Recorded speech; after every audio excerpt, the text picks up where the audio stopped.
जादुई वड़े पाव की खेती। अनाथ छबीली को वड़ा पाव खाना बहुत पसंद था। बड़े पाव के लिए वो कुछ भी कर सकती थी। अपनी सहेलियों के साथ वड़ा पाव खा रही थी।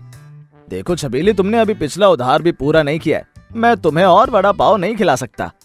भैया बस आज वड़ा पाव खिला दो, कल मैं तुम्हारा सारा उधार चुका दूंगी। अरे छबीली, तू उधार कहाँ से चुकाएगी? तेरे घर में तो 2 दिन से खाना भी नहीं बना। भिखारी कहीं की, ये ले मेरी दुकान से ये तेरा आखिरी वड़ा पाव है। छबीली की सभी सहेलियां हंसने लगती हैं। वड़ा पाव वाला छबीली का हाथ पकड़कर दुकान से बाहर निकाल देता है। सहेलियों के सामने शर्मिंदा छबीली गांव के पास बने जंगल में चली जाती है और एक विशाल पेड़ के नीचे बैठ जाती है। हे भगवान, मुझसे ऐसी क्या गलती हो गई कि आपने मेरे माँ बाप मुझसे छीन लिए। मुझे बहुत भूख लगी है, मैं क्या करूं? चाचा चाची मुझे ठीक से खाना तक नहीं देते। छबीली, मुझे बहुत भूख लगी है, क्या ये वड़ा पाव तुम मुझे दे सकती हो? कौन बोल रहा है? मैं तो वड़ा पाव किसी को नहीं दूंगी। अगर तुम मुझे अपना वड़ा पाव दे दो तो मैं तुम्हारी मदद कर सकती हूँ। तुम ये वड़ा पाव पेड़ के नीचे रख दो और पेड़ के नीचे रखी हुई सुनहरी पोटली उठा लो। तुम जो इच्छा करोगी वो इच्छा पूरी हो जाएगी। उदास छबीली ने वड़ा पाव को देखा और मन ही मन सोचने लगी। उदास मन से पेड़ के नीचे रख दिया। अचानक उसे एक सुनहरी पोटली नजर आई। उसने पोटली उठाई और सोचने लगी, काश मैं बड़े पाव की खेती कर पाती तो फिर मुझे कभी किसी से कुछ भी मांगने की जरूरत ही नहीं पड़ती। घर चलती हूँ, वरना चाचा और चाची मेरी जान ले लेंगे। हाथ में पकड़ी हुई पोटली को वहीं पर फेंककर छबीली घर वापस चली जाती है। घर पहुंचते ही उसकी चाची उस पर बरसने लगती है। काम के न काज की और 100 मन अनाज की। तेरे माँ बाप तो खुद तो चले गए और तुझे छोड़ गए। चल ये जूठे बर्तन साफ कर अभी। चाची, मुझे बहुत जोर से भूख लगी है, कुछ खाने को दे दो। हाँ हाँ, क्यों नहीं, मैं तुझे अच्छे से जानती हूँ। चटोरी कहीं की, वड़ा पाव खाकर आ रही है ना। आखिर ये पैसे तेरे पास आते कहाँ से हैं? तेरी सहेलियाँ खुद आकर बता कर गई हैं यहाँ। हाँ, इधर आ तू। नहीं चाची, छोड़ दो मुझे, छोड़ दो चाची। उदास छबीली सारा काम करके वापस जंगल की ओर चली जाती है। जंगल जाकर वो हैरान रह जाती है। उसने जहां सुनहरी थैली फेंकी थी वहां चारों तरफ पौधे लगे हुए थे और हर पेड़ में वड़ा पाव लगा हुआ था। अरे ये क्या, हर तरफ पेड़ और पेड़ में वड़ा पाव लगा हुआ। अरे हाँ, क्या सोच रही हो? ये तुम्हारे ही पेड़ हैं। अब तुम जितने चाहो उतने वड़ा पाव तोड़ सकती हो और इन्हें बेचकर पैसे भी कमा सकती हो। छबीली ने जल्दी जल्दी वड़ा पाव तोड़े और एक टोकरी में रखकर बेचने लगी। देखते ही देखते स्वादिष्ट जादुई वड़ा पाव खत्म हो गए। लाइन लगाने लगे। छबीली के पास काफी पैसे इकट्ठे हो गए थे। उसने सारे पैसे अपनी चाची को दे दिए और बोली, चाची, आज से तुम्हें चिंता करने की कोई जरूरत नहीं है। तुम्हारी छबीली ने काम करना शुरू कर दिया है। आसपास के वड़ा पाव वाले छबीली से जलने लगे। इस लड़की ने तो कमाल कर दिया है, हमें कुछ न कुछ करना पड़ेगा वरना भूखे मरने की नौबत आ जाएगी। अरे वड़ा पाव के आगे तो कोई हमारी दुकान पर आता ही नहीं। एक बात समझ में नहीं आती, आखिर ये लड़की वड़ा पाव लाती कहाँ से है? मुझे तो ये जादुई चक्कर लगता है। चलो छबीली से ही पूछते हैं। सभी वड़ा पाव वाले छबीली के पास पहुंचे और बोले, क्यों छबीली, ये वड़ा पाव कहाँ से लाती है? तुझे कभी बनाते हुए तो देखा नहीं है। कहीं कोई जादूगरी का चक्कर तो नहीं है? तू कहीं सारे लोगों को बीमार तो नहीं करना चाहती? मैं तो वड़ा पाव पेड़ से तोड़ती हूँ, आपको क्या? आप अपना काम करो। सभी वड़ा पाव वालों ने छबीली का पीछा करना शुरू किया और उन्होंने बड़े पाव की खेती को देखा। अच्छा, तो ये बात है, ये वड़ा पाव की खेती करती है। मैं तो पहले ही जानता था ये कोई जादूगरनी है। अरे क्यों ना कल से हम भी यहीं से वड़ा पाव तोड़ कर ले जाएं, हमारे वड़ा पाव बिकने लगेंगे। अगले दिन सभी वड़ा पाव वाले अपनी अपनी टोकरियां लेकर वड़ा पाव तोड़ने आ गए। लेकिन वो जैसे ही उस पर हाथ लगाते, वड़ा पाव पत्थर बन जाते।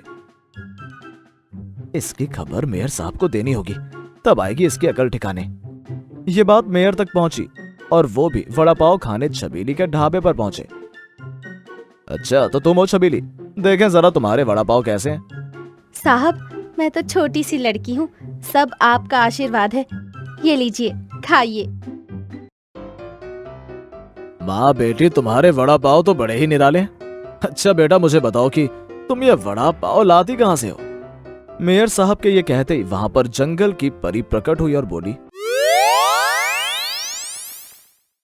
ये वड़ा पाव इस दयालु लड़की को मेरा आशीर्वाद है। जो भी ये वड़ा पाव खाएगा सभी बीमारियों से मुक्त हो जाएगा, और जो इस लड़की को हानि पहुंचाने की कोशिश करेगा वो हमेशा के लिए बर्बाद हो जाएगा। ये सुनते ही मेयर साहब ने वड़ा पाव की एक बड़ी दुकान खुलवा दी। छबीली अपनी चाचा चाची के साथ खुशी खुशी जादुई वड़ा पाव बेचते हुए अपनी जिंदगी गुजारने लगी और छबीली को पुरस्कार भी दिया। सुमन, अरे उठो बहन, दिन निकल आया है और तुम हो कि अभी भी बिस्तर छोड़ने को तैयार नहीं। सपना देख रही हूँ भैया, थोड़ी देर और सोने दो ना। तो ठीक है, हम बिना कुछ खाए पिए ही खेत पर जा रहे हैं। राघव की ये बात सुनते ही सुमन झट से उठ खड़ी होती है और अरे नहीं नहीं भैया, खाना खाकर ही खेत पर जाना, मैं अभी खाना बना देती हूँ। ये कहकर सुमन रसोई घर में चली जाती है और तभी पड़ोस में रहने वाली एक बुजुर्ग महिला राधा उनके घर आती है। अरे राघव है क्या? आओ मौसी, कहो क्या बात है। राघव के ये पूछने पर राधा का स्वर कुछ रुआसा हो जाता है। बात ये है बेटा कि सुमन ब्याहने लायक हो गई है, अब हमें इसका ब्याह कर देना चाहिए। सोच तो मैं भी रहा हूँ मौसी, मगर अगर मगर को मार गोली और लड़की के हाथ पीले कर दे बस। राधा मौसी के समझाने पर राघव साहूकार बिशन को अपने खेत बेचकर सुमन की शादी कर देता है और फिर सोचता है, खेत बेचकर बहन की शादी तो हो गई, मगर अब मैं बेरोजगार हो गया हूँ, समझ नहीं आता कि क्या करूँ। राघव ये सोच ही रहा होता है कि तभी वहाँ साहूकार बिशन आ जाता है। अरे क्या सोच रहा है राघव, खेती करना चाहता है क्या? खेत तो आपको बेच दिए, अब खेती क्या अपने सर पर करूं? सर पर क्यों करे, जमीन पर कर भाई। मेरे पास 2 बीघा बंजर जमीन पड़ी है, तू उसे ठीक ठाक करके उस पर खेती कर ले। ये सुनकर राघव खुश हो जाता है और दिन रात मेहनत करके साहूकार की बंजर जमीन को खेती लायक बना लेता है। साहूकार राघव के पास आकर जमीन देखता हुआ, अब देखना यह खेत तुझे सोने के अंडे देगा और तेरी दशा सुधर जाएगी। मुझे सोने के अंडे मिले या ना मिले, बस अच्छी फसल मिल जाए वही बहुत है। राघव खेत में फूल गोभी के पौधे लगाता है और कुछ ही दिनों में पौधे काफी बड़े हो जाते हैं। फिर एक सुबह वो खेत में जाता है तो हैरान ही रह जाता है। अरे इतनी सारी मुर्गियां और अंडे, 2 अंडे तो सोने के भी हैं। शायद साहूकार तो सही कहता था कि ये खेत सोने के अंडे देगा। राघव ये सोच ही रहा होता है कि तभी साहूकार एक सुनार को साथ लेकर वहां आ जाता है। क्यों राघव, गोभी के साथ साथ अंडों की खेती भी हो रही है ना? हाँ हो तो रही है। चल वो सोने के 2 अंडे हमें दे दे और बाकी के सब अंडे तू बाजार में बेचकर कमाई कर।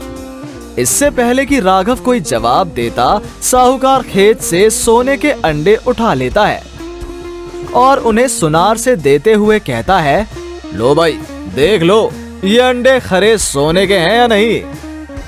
अंडे तो खरे सोने के हैं, मगर इस राघव को भी इनका कुछ दाम तो मिलना ही चाहिए।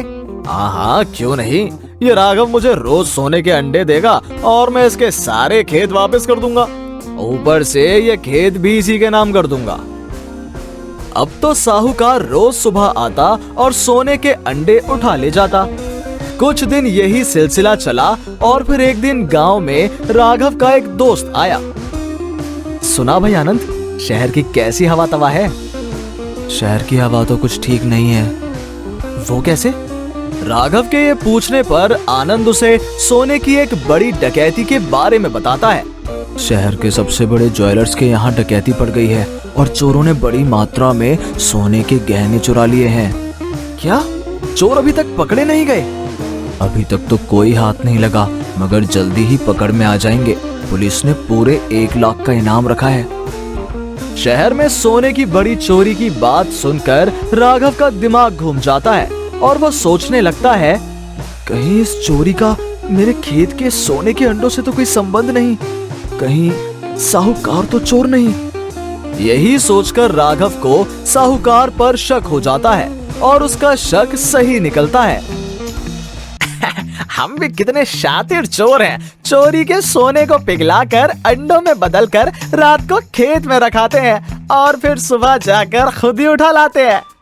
और बेवकूफ राघव ये कभी भी नहीं समझ पाएगा कि आखिर हम ऐसा कर क्यों रहे हैं। क्यों, मैंने सही कहा ना? अरे बिल्कुल सही कहा। साहूकार की असलियत सामने आते ही राघव के सामने सारी तस्वीर साफ हो जाती है और वो साहूकार की नौटंकी को भी अच्छे से समझ जाता है। अब समझा, साहूकार ये सारी चाल अपनी चोरी के इल्जाम में मुझे फंसाने के लिए चल रहा है। पर मैं ऐसा कभी होने नहीं दूंगा। मैं इन चोरों को जेल की सलाखों के पीछे पहुंचाकर ही दम लूंगा। यही सोचकर राघव अपने दोस्त आनंद के साथ पुलिस स्टेशन जाता है और वहां के पुलिस इंस्पेक्टर को सारी बात बता देता है। फिर पुलिस इंस्पेक्टर बिना समय गवाए साहूकार को गिरफ्तार कर लेता है। साहूकार बिशन, तुम्हें और तुम्हारे इन साथी को सोने की डकैती के अपराध में गिरफ्तार किया जाता है। इस तरह साहूकार को अपने किए की सजा मिल जाती है और राघव को सोना चोरों को पकड़वाने के लिए पूरे 1 लाख रुपए का इनाम मिलता है। हेलो दोस्तों, कैसे हैं आप सब? हमारी कहानियां देखने के लिए हमारे चैनल को सब्सक्राइब कीजिए और हाँ, बेल आइकॉन पर क्लिक करना मत भूलिएगा।